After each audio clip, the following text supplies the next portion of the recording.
有請竹棚業香港聯會外務理事長蘇天銘先生分享懸空式竹棚架工作安全實例。有請蘇生。好，大家好，我係竹棚業香港聯會嘅理事蘇天銘，今日同大家講解一下懸空式竹棚架工作安全嘅實例分享嘅。首先，何謂懸空式竹棚架呢？咁比較顯淺嘅講法就係有用狗臂架嘅棚架，咁但係咁樣都未夠準確嘅，咁我哋可以再深入少少去睇，就係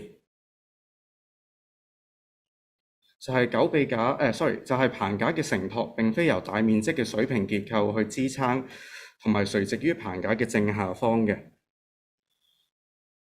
咁大面積嘅水平結構呢，就係指一啲永久，多數係一啲永久結構物啦。簡單嘅例子就係混凝土地面啦。從呢個施工角度去睇呢，工人係需要先架設棚架嘅承托基座嘅。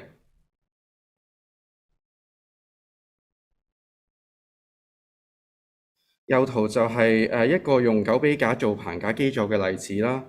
咁呢個狗臂架係會有一個力轉向嘅作用嘅。懸空式棚架常見於現有嘅樓宇小型維修裝修工程嘅。再嚟睇下一啲相片嘅例子。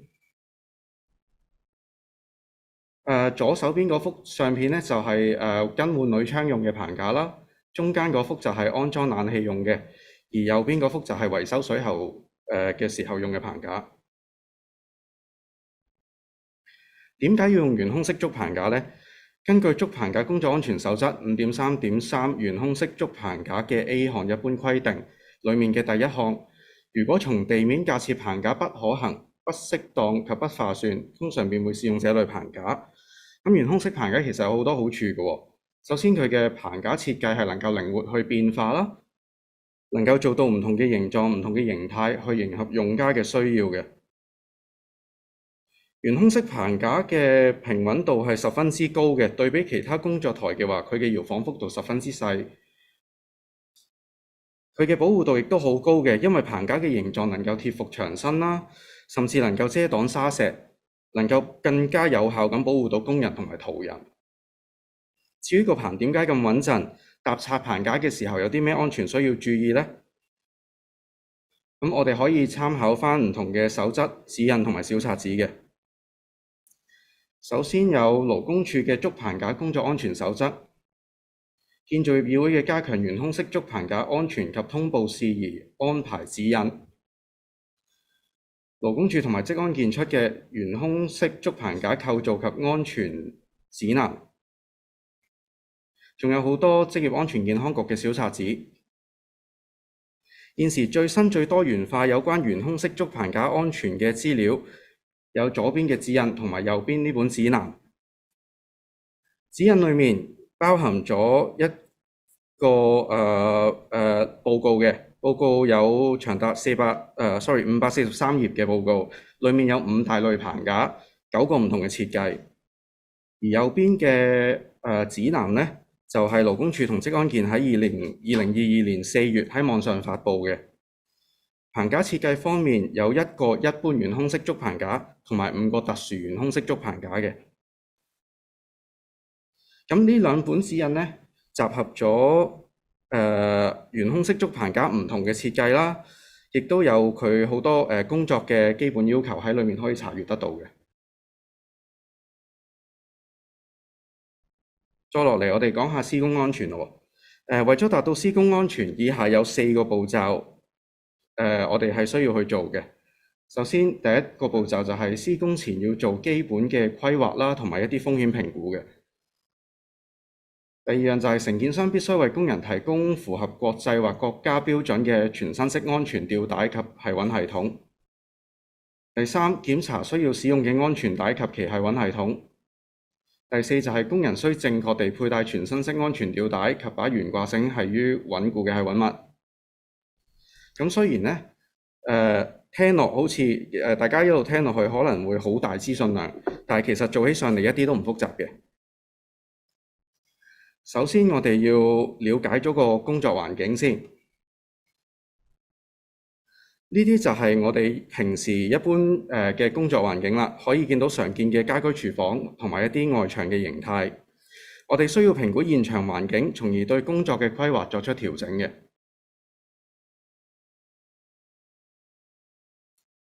規劃個棚架工程就好似屋企煮飯咁樣。個廚師可能係你或者係你嘅另一半啦。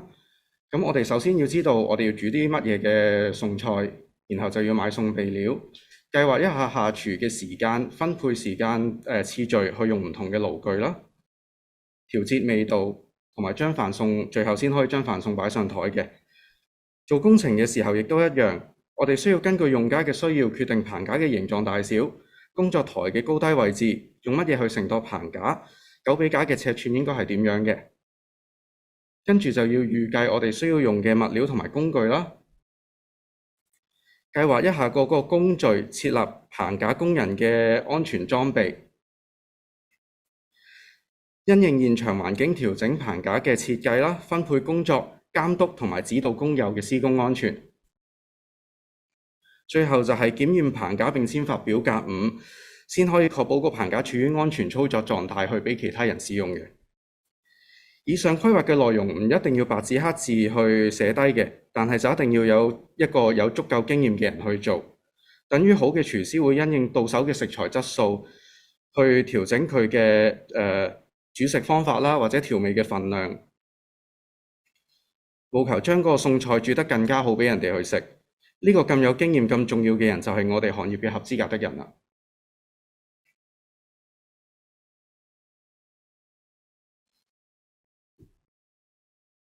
施工安全第2點，承建商必須為工人提供符合國際及國家標準嘅全身式安全吊帶及其繫穩系統。咁我先講咗安全帶先。全身式安全帶可以係基礎嘅4點式安全帶啦，佢嘅防墮環一般都會喺背面嘅，又或者係組合式安全帶，前後都會有一個防墮環嘅。但係留意，腰式安全帶同埋半身座式安全帶係唔符合工業防墮用嘅，所以千祈唔好攞嚟搭棚啊！全身式安全帶嘅歐盟安全認證就係 EN361，而美國國家標準就係 ANSI EZ359第11章節。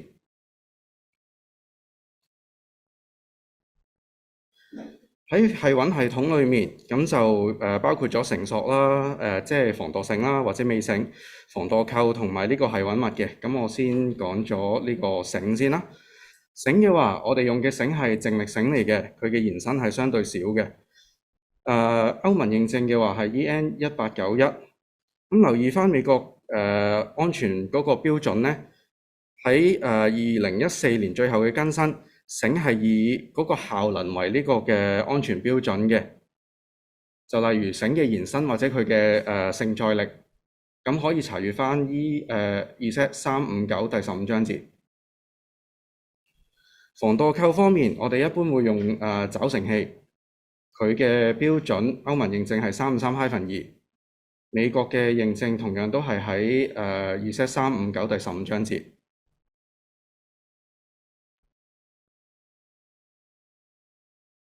繫穩物或者繫穩點，咁我哋做棚架工程呢，一般會用4類嘅繫穩點嘅。第一類就係呢個嘅梟柱牢固裝置啦，咁呢啲係一啲預設咗喺牆裏面，喺個結構物裏面嘅一啲繫穩點嚟嘅。第二種就係較為常見啲嘅羊眼圈，就係我哋後加上去安裝上去嘅。第三種就係流動式臨時防墮繫穩裝置，咁圖片左下角圖片見到呢個係 U 型架，亦都有一啲橫桿式嘅門撐嘅。然後結構物就係一啲混凝土嘅梁或柱啦，結構性嘅鋼弓子梁或者類似嘅結構。所有呢啲繫穩物嘅認證都係 EN759嘅。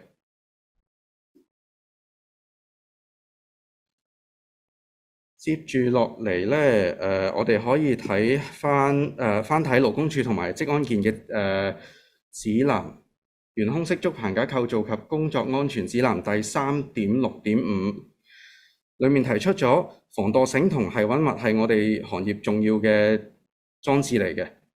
樓宇嘅業主、住戶業主立案法團、物業管理公司等應竭力配合承建商，在可行情況下提供協助，方便施工，包括容許他們於外牆或室內的私人或公共地方安裝架設繫穩物，例如有眼螺栓、流動臨時防墮繫穩裝置等，讓工人能繫穩全身式安全吊帶，安全地進行工程，防止他們從高處墮下。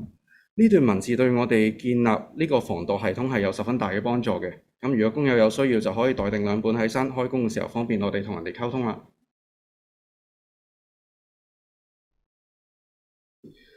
接住落嚟，施工安全第4點，我哋要識得做第3點呢度係啦。我哋需要檢查呢個安全帶同埋繫穩系統，需要根據廠商嘅指示，每12個月定期去徹底檢查安全吊帶。若果安全帶喺使用前6個月唔係被經常使用，就需要喺使用之前重新檢驗。咁點樣去檢驗呢？首先我哋要檢查呢個安全帶同埋繩啦，可以用肉眼同埋用手去做嘅，睇下會唔會明顯見到有破損、有啲披口嘅狀況啦，或者摸到有唔正常嘅狀態。注意安全帶同埋繩係唔可以接觸化學品，或者係呢個有機溶劑或者係酸嘅。根據美國國家標準 EZ359，繩嘅抗斷能力至少要達到5000磅嘅，換算做牛頓拉力嘅話，大概係22 kN。咁以下呢就會有段短片俾大家睇下，攞一條本身應該係能夠承載22 kN 嘅繩浸泡個酸之後，會有啲咩後果嘅。咁麻煩播段片。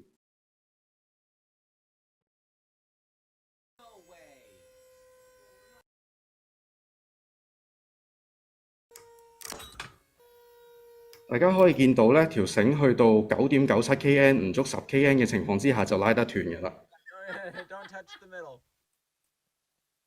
好，接住落嚟呢，第二樣嘢我哋要檢查就係一啲金屬嘅器械啦，例如鎖扣同埋防墮器，睇下會唔會有啲明顯嘅破損啦，或者係一啲生鏽鏽蝕嘅情況。咁提翻鎖扣嘅嗰個安全認證，根據歐盟標準係 EN362。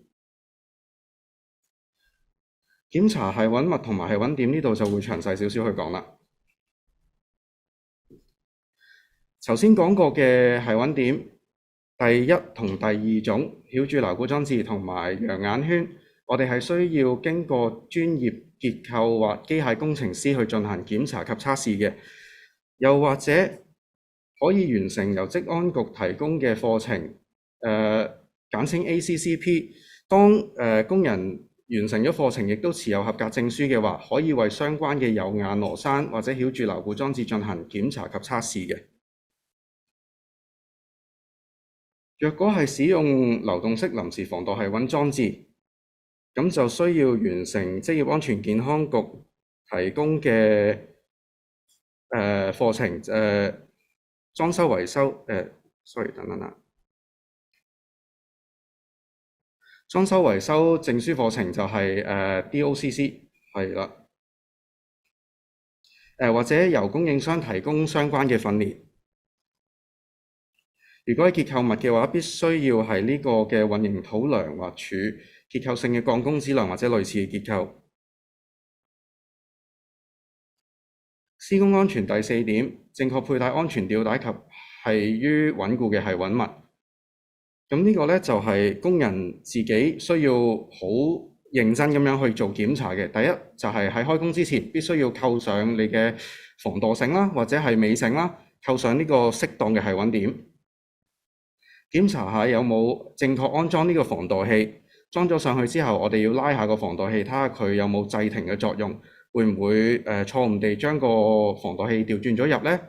又或者嗰個防墮器冇完全閉合。正確佩戴安全帶，我哋必須要佩戴我哋嘅安全帶係要調校到合身嘅。如果條安全帶太過鬆散或者扭咗帶、穿錯帶嘅情況，我哋就要重新再穿着過同埋調校過嘅。檢查鎖扣，要習慣撳一下個鎖扣個鎖口機口，要確保個機口係完全閉合同埋有上鎖嘅。呢度要留意，我哋雖然好多時會用一啲自動上鎖嘅鎖扣，但係如果鎖扣入咗沙或者有機口生鏽嘅情況，可能佢會唔識得回彈嘅，所以我哋扣好咗繩之後都要撳一撳個鎖口，確保佢係有上鎖嘅。留意呢啲係最後檢查嚟㗎啦，工人必須要有自覺性去做嘅。接住嚟，我哋可以睇下呢個懸空式竹棚架嘅物料設計同埋竹棚嘅示範啦。咁呢個物料嘅要求呢，我哋可以睇返竹棚架工作安全守則、加強懸空式竹棚架安全通報事宜安排指引，同埋懸空式竹棚架構造及工作安全指南。咁第2同第3行嘅指引同指南呢，相對上會有最新同埋最齊全嘅資料嘅，裡面包括咗狗臂架同埋拉掹嘅設計要求啦，同埋有好多唔同竹棚架嘅設計示範嘅。咁我簡單咁講下狗臂架嘅要求啦。狗臂架坊間有好多唔同嘅形狀尺寸嘅，咁就佢哋都係由鋼鐵同埋圓通去組成。需要鍍鋅或者油上2層紅色嘅原料底釉嘅，有 I 型有 T 型。咁狗臂架呢，留意其實可以有4個螺絲窿嘅喎，但係安裝嘅時候頂嗰個窿係必須要安裝嘅，而下面嗰3個窿就可以3揀2按需要去安裝。狗臂架之間嘅間距唔應該超越1.3米。拉掹方面，拉掹嘅間距亦都係唔可以超過3米嘅。拉掹嘅物料可以係最少係6毫米嘅直徑嘅軟鋼線加埋頂足，可以係狗臂架，亦都可以係抵禦相同拉力及具備相同機械性能嘅一捆鋼線或其他裝置。至於棚架嘅設計呢，咁我哋可以睇返嗰個指引嘅報告內容啦，裡面會有9款唔同嘅棚架設計嘅。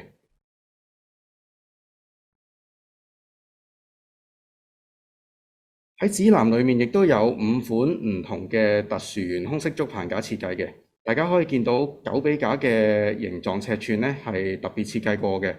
又或者一啲唔同嘅安裝方法、使用方法。重點提示，我哋行業嘅合資格的人係需要具備10年或以上竹棚架嘅工作經驗嘅，包括佢受訓期間所得嘅經驗啦。佢嘅工作係需要直接監督搭建、進行實質嘅擴建、更改、拆卸棚架嘅。表格5係棚架完成之後，由合資格的人去檢查棚架嘅穩固性之後先可以簽署嘅。若果閣下係從事懸空式竹棚工業嘅話，進修多啲有關安全嘅課程，考取相關嘅證書同埋牌照，例如呢個 ACCP 牌，喺我哋嘅日常工作係十分之有用㗎。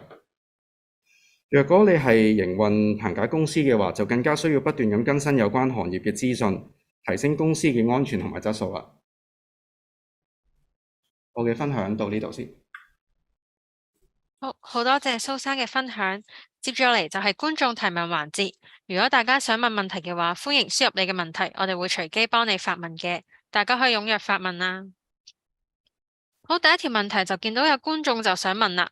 市面上見到有唔少懸空式竹棚架有金屬預製件做棚底，有冇啲乜嘢係要乜嘢安全係要注意嘅呢？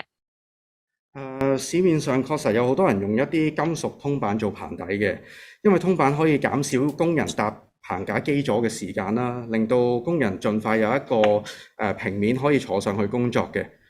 其實竹棚本身可以係冇金屬組件嘅，發展至今其實加咗唔少嘅金屬元素喺裡面，例如狗臂架啊、螺絲啊、或者拉紋啊，都係金屬去做嘅。金屬通板亦都係竹棚發展嘅其中一個部分。雖然暫時冇相關嘅指引啦，咁但係我哋都搭拆棚架嘅時候，應該注重嘅安全都係冇改變到嘅。例如狗臂架嘅間距都唔應該超越1.3米。無論係用竹定係用通板去搭棚都好，一個8尺嘅棚，我哋係需要用最少3隻狗臂架嘅。好，第二條問題就見到個觀眾就想知道，佢就話佢見過有啲表格5又將師傅牌印咗喺右上角，咁樣做係得唔得嘅呢？表格5係由勞工處處長認可嘅法定表格嚟嘅，本身係冇要求印上牌照，亦都唔應該印上牌照嘅。表格5嘅用途係當棚架完成之後，由合資格的人去檢驗，確定個棚架處於安全操作狀態，然後先可以簽發嘅。如果預先印咗個牌上去嘅話，其實唔代表上面嗰個師傅牌嗰個人，嗰個師傅係有到場驗棚嘅喎。而且表格經常係貼喺一啲公眾地方啦，任何路過嘅人都可以好容易咁攞到個副本。如果印咗上去嘅話，可能會令到表格5失去咗原本嘅意義嘅。多謝晒蘇生，有請蘇生先到台下就座。